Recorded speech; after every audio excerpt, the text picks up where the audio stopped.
Hey everyone, it is November 13th, 2020. I am Rick Richards. This is the Rick Richards Show, and it's going to be a brief one tonight, but I had some funny things that I thought I would share with you. Before I do, go down and hit the like and hit the subscribe bell. Got to hit the bell with the notifications, and I will bring you some of the hot takes from the political and the social world, and some pretty good nostalgia. If you haven't seen the New Year's party, Rock and Surrey House Party 1990, I think it is. I personally attended and was filming it. That is a fantastic trip down memory lane. If you're into sort of blue collar head rocker nostalgia, and who isn't, right? So take a look at that, like, subscribe, let me know in the comments what you think, what you would like to see more of. And I will do my best to accommodate. Shout out to producer Dave. Shout out to Jixer. Shout out to that nut job in Chilliwack. I still love you, buddy. You get on my nerves, but you're all right. Keep wearing that face mask and that condom, though. The show is brought to you today by Athletic Alliance. Brainstorm Advanced Nootropic. Go to the Athletic Alliance website. Use the code RICK25 to get 25% off anything in the store. Protein. Now is a good time to stock up on protein, believe me. Testosterone boosters, pre-workouts, muscle builders, Regenex, BCAAs, sleep products, growth hormone enhancers. We have everything that you could ever want for performance-driven life. And you may notice I am rocking the shades, the dark sunglasses. They're cheap sunglasses, but they're very dark. And I've had a bit of a rough couple days in terms of sleep. Rick Richards ain't feeling his old self, so I figured I'd don the black glasses and not distract you with my dazzling eyes. So let's jump right into it, shall we? The two major things, of course, are the US election and the sickness that plagues our land. Or is the sickness the actual virus, or is the sickness the reaction to the virus? That's a deep thought for you to ponder and to question and to think about, right? Is the sickness the reaction or the virus itself? But first, viewers, we are going to head over to examine the subtle art of manipulation. Okay, so assuming you can see my screen, and I believe you can. So if you are a faithful viewer of this show, and I know at least 50 or 60 of you are, ever since we got the algorithms on the wrong side, the numbers have dropped a bit. But if you are a faithful one of those few, you will notice that Rick Richards called it. I said it was going to be a contested election. I did predict Donald Trump would win a contested election. And I predicted that based on the fact that he is the most litigious president in US history, not because I have any great preference of one over the other. I have issues with both, as I'm often quick to say.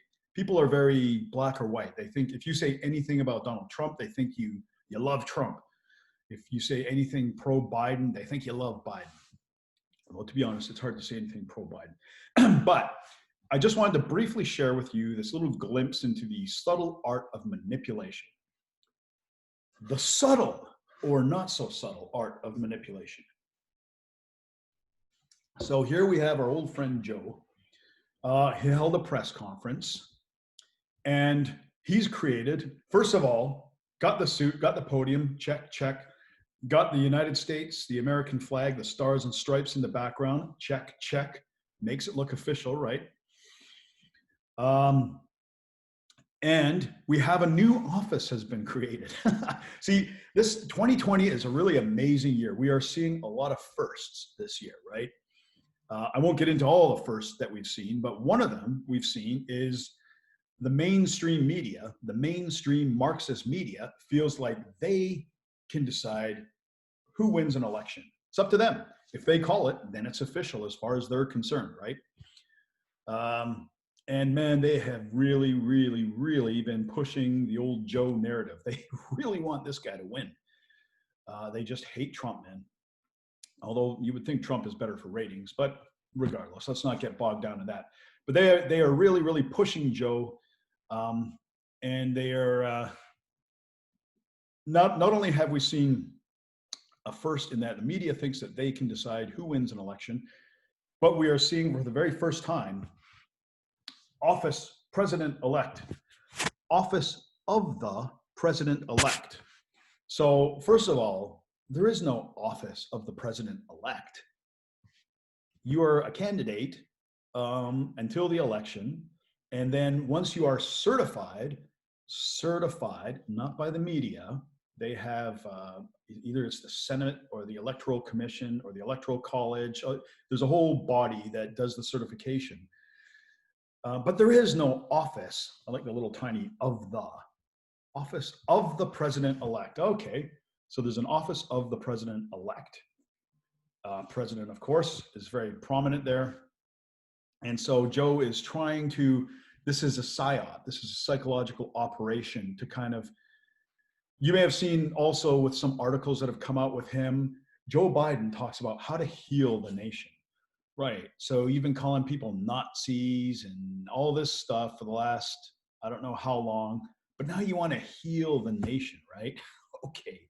And the media has done everything they can to make this look like it's a foregone conclusion. They want everyone to just drop it and accept it. And like I say, I mean, I do personally, I think Biden would be worse for me personally, but really not by a whole lot. And I mean, he probably would create some opportunities as well. So like I say, I don't really have a dog in this race, but I do like to see this bullshit and catch it when it comes out.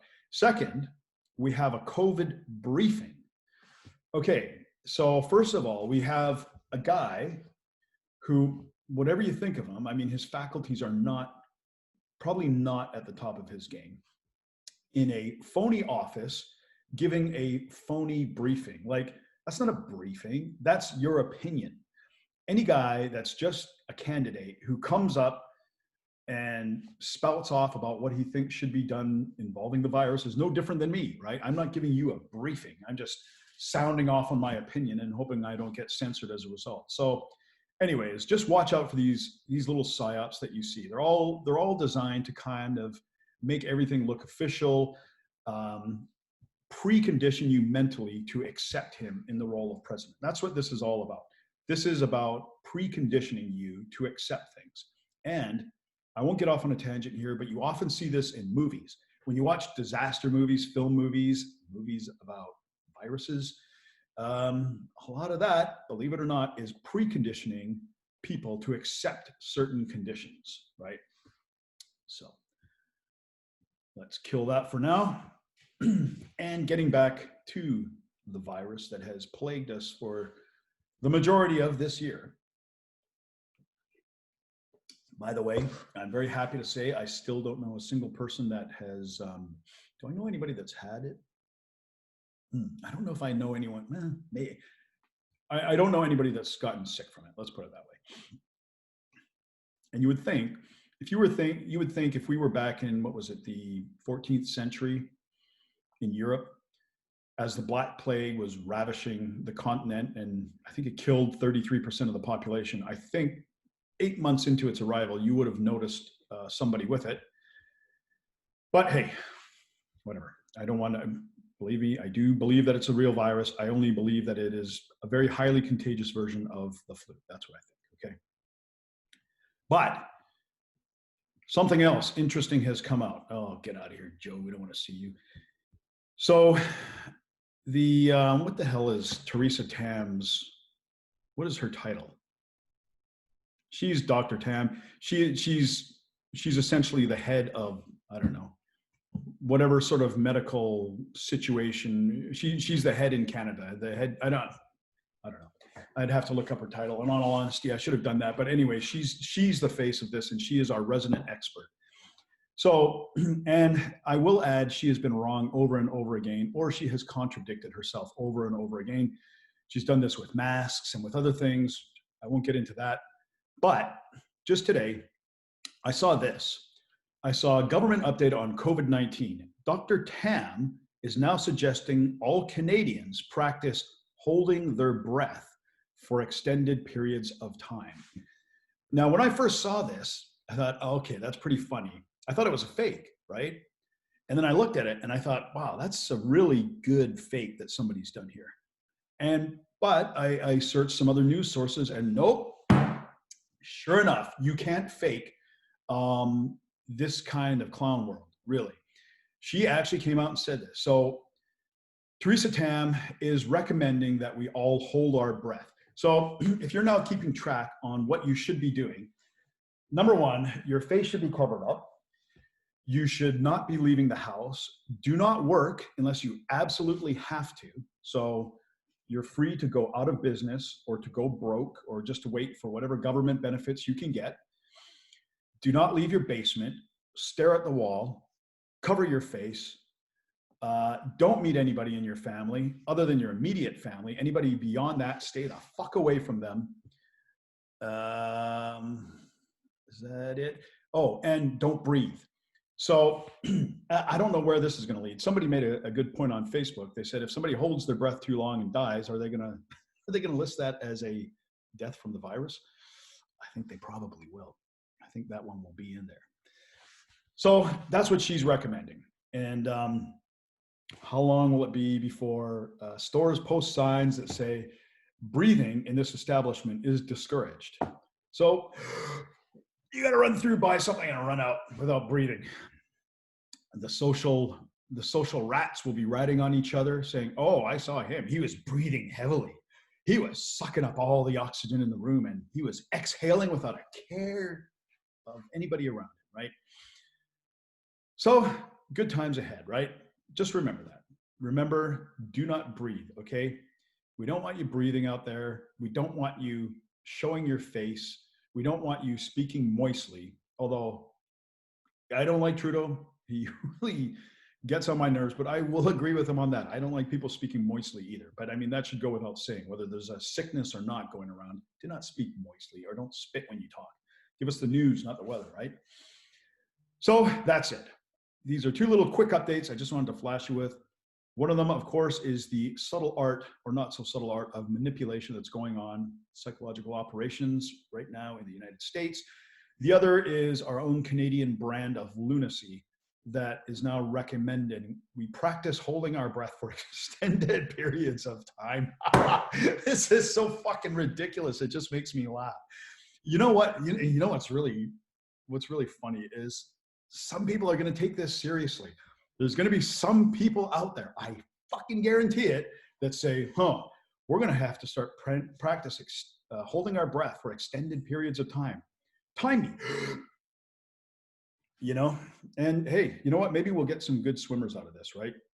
Maybe we'll get some new recruits for synchronized swimming. Maybe people will be able to make it from one side of a tunnel to the other without breathing. I often tried that when I was a kid. Anyways, that is the roundup for today.